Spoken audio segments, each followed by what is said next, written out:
Imaginez un monde où ouvrir le robinet ne vous garantirait plus l'accès à de l'eau fraîche et pure qui était considérée jusqu'à hier comme acquise. Un monde où l'accès à une ressource simple mais essentielle à la survie devient une lutte quotidienne. Les guerres ne se feraient plus pour le pétrole ou les territoires, mais pour quelque chose d'infiniment plus précieux, l'eau. Fellow Americans, I am speaking to you. Authorities urge the population to further reduce consumption. 为让生鱼可用水源的控制权出。We're running out of water. En réalité, ce scénario n'est pas si irréaliste. Or bleu, c'est ainsi qu'on a commencé à appeler l'eau. La crise de l'eau est bien plus proche que ce que l'on pense, et dans cette vidéo, nous allons explorer ensemble les raisons pour lesquelles les ressources en eau diminuent à un rythme alarmant, et comment cette situation pourrait bouleverser radicalement notre mode de vie. Nous parlerons également des usines de dessalement dans cette vidéo. Vous êtes prêts ? C'est parti. En 1961, Youri Gagarin, premier homme à être allé dans l'espace, a déclaré « Je vois la Terre, elle est bleue ». Et c'est vrai, mais si 71% de la planète est recouverte d'eau, alors pourquoi devrait-on nous s'inquiéter ? Regardons cela de plus près. Cette immense quantité d'eau, appelée hydrosphère, représente environ 1386 millions de kilomètres cubes d'eau, figurée ici par une sphère de 1384 km de diamètre. Environ 97,5% de cette eau se trouve dans les océans et les mers, et donc salée. Seuls 2,5% constituent l'eau douce, soit un total d'environ 34,65 millions de kilomètres cubes. Cette eau douce est représentée par une seconde sphère de 273 km de diamètre. Cependant, sur cette grande quantité d'eau douce, environ 67,7% est sous forme de glace ou de pergélisol, tandis que 30,1% se trouve sous terre dans des nappes phréatiques. En conséquence, l'eau douce de surface, directement accessible et utilisable, ne représente que 0,3% de l'eau douce de la planète, ce qui équivaut à une sphère de 61,7 km de diamètre. Vous commencez à comprendre le problème ? La question est finalement la suivante. Considère-t-on vraiment l'eau comme on le devrait ? Dans certaines régions du monde, comme l'Amérique du Sud, l'Océanie, le nord de l'Asie et le Canada, les ressources en eau abondent. Aux États-Unis, ainsi que dans les pays scandinaves, en Islande et aussi en Irlande, la disponibilité moyenne par habitant, c'est-à-dire la quantité d'eau douce disponible dans ce pays divisé par le nombre d'habitants, atteint 10 000 litres d'eau.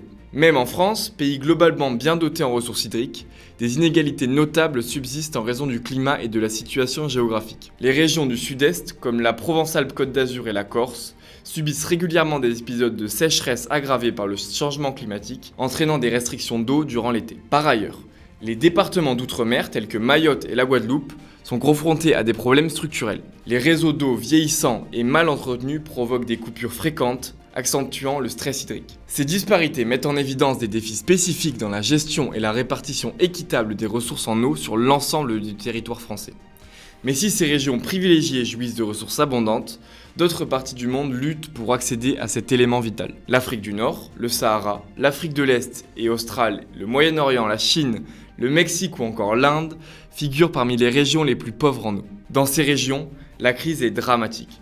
Près de 9 enfants sur 10 au Moyen-Orient vivent dans des zones où le stress hydrique est élevé ou extrême. En Afrique, la situation est similaire, car des ressources souterraines qui pourraient répondre aux besoins ne sont ni extraites ni gérées de manière efficace. La rareté de l'eau n'est pas seulement un problème environnemental, mais une menace directe pour la santé et la nutrition des enfants. Le résultat ? Près de 2 milliards de personnes dans le monde n'ont pas un accès suffisant à l'eau. Et lorsqu'une ressource vitale commence à se raréfier, une seule conséquence s'impose, le conflit. Considérez donc ceci.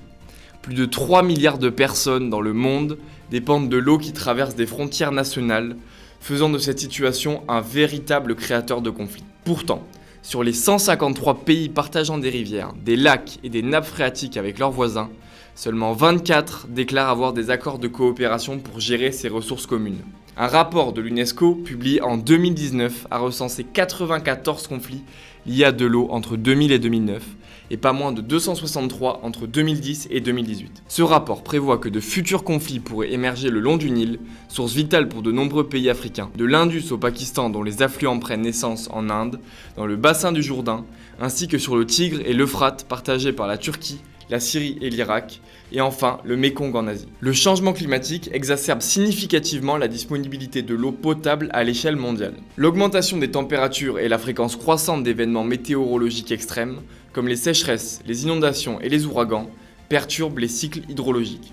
Ces phénomènes réduisent les réserves d'eau douce. Les sécheresses prolongées assèchent les réservoirs, tandis que les inondations contaminent les sources, rendant l'eau impropre à la consommation. Une étude publiée dans la revue Science a analysé les 1972 plus grands lacs et réservoirs du monde grâce à des analyses satellites prises entre 1992 et 2020. Elle révèle une diminution dramatique des niveaux d'eau au cours des 28 dernières années, avec une accélération marquée sur la dernière décennie. Pas moins de 53% des lacs et bassins étudiés ont enregistré une baisse de leurs ressources hydriques, représentant en moyenne une perte annuelle de 22 milliards de tonnes d'eau. Revenons donc au constat initial. 97,5% de l'eau sur Terre est salée. Mais est-il donc possible de la transformer en eau douce ?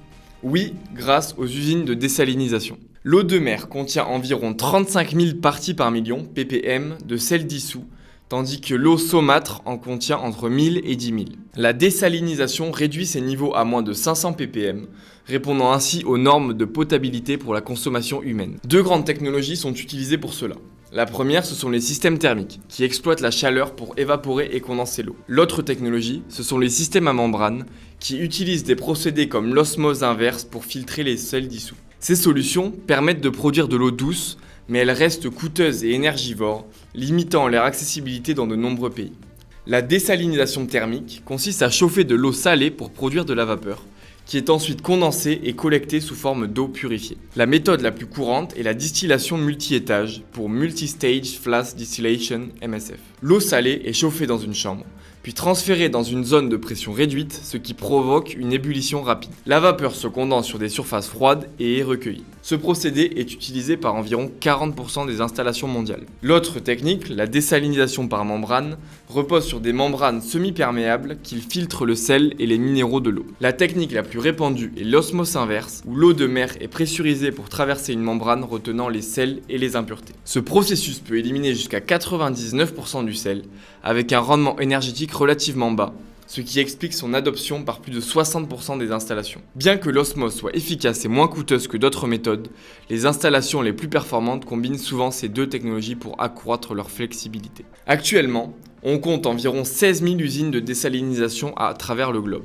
Elles produisent 95,37 millions de mètres cubes d'eau douce par jour, générant simultanément 141,5 millions de mètres cubes de saumure. 70% de ces installations se trouvent au Moyen-Orient et en Afrique du Nord, des régions où l'eau douce est rare et l'énergie abondante. En Europe, les usines sont principalement situées dans les pays méditerranéens, avec une capacité totale de 2,37 milliards de mètres cubes d'eau par an, soit 82% de la production européenne. L'Espagne, avec ses 765 usines, est en tête. La France ne compte que très peu d'usines comme celle-ci, principalement situées sur les îles comme la Corse ou les territoires d'outre-mer, où l'approvisionnement en eau douce est difficile. L'un des principaux défis de la désalinisation est la gestion de la saumure. Pour chaque litre d'eau douce produit, 1,5 litre d'eau hyper salée est généré.